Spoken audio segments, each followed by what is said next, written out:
Habanay kaninyong tanan mga higala igsoon mga mama mga sir, adunay kitay pasyente wali diferensya ang iyang kabukugan o ang iyang bukog sa likod o ang iyang naamis lang kay naay mga pasyente nga nang-ayo gikan sa ilahang uric acid tungod sa pag-inom sa Nervite enzymatic produce ni adto sila diri tungod sa complain nga adunay siya taas nga uric acid at lanan niya ang pamilya o atong paminawon ang ihang testimony sa immediate nga kaayuhan sa pag-inom sa Nervite enzymatic produce.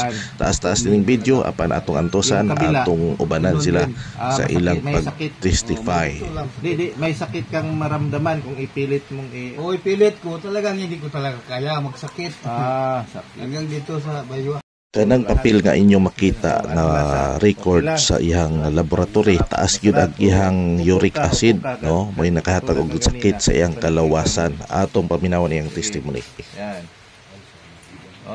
May sakit. Ayan.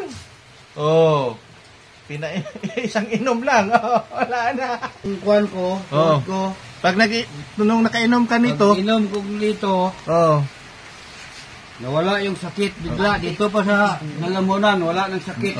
Subukan mong umupo ulit. Ganyan pa yan. Kanina hindi makatayo. Ngayon wala, maghihirap ko kanina magtayo. Gabi araw masakit.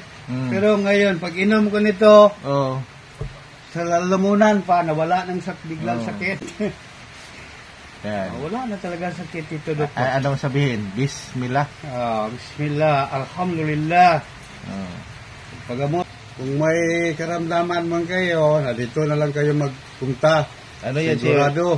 Uric acid yan. Uric acid. Sa uric. Kung mayroon kayo sa uric, mataas ang uric nyo, punta na kayo dito. Kaya bigla na. Ito lang gamot. Painom sa'yo. Maliit lang. Biglang mawala ng sakit. Takbo. Kanina, hindi ako makatayo, makakuan. Ngayon, okay na. Pwede makatakbo. Kanina, Dok, wala. Magsakad ako. Ganun lang ako, Dok. Yung pagpasok mo, kasi hindi natin napansin kanina. Pagpasok mo, paglakad.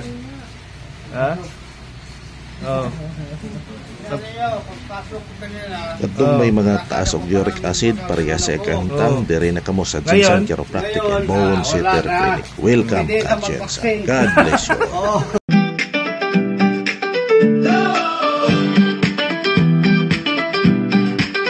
Your body's in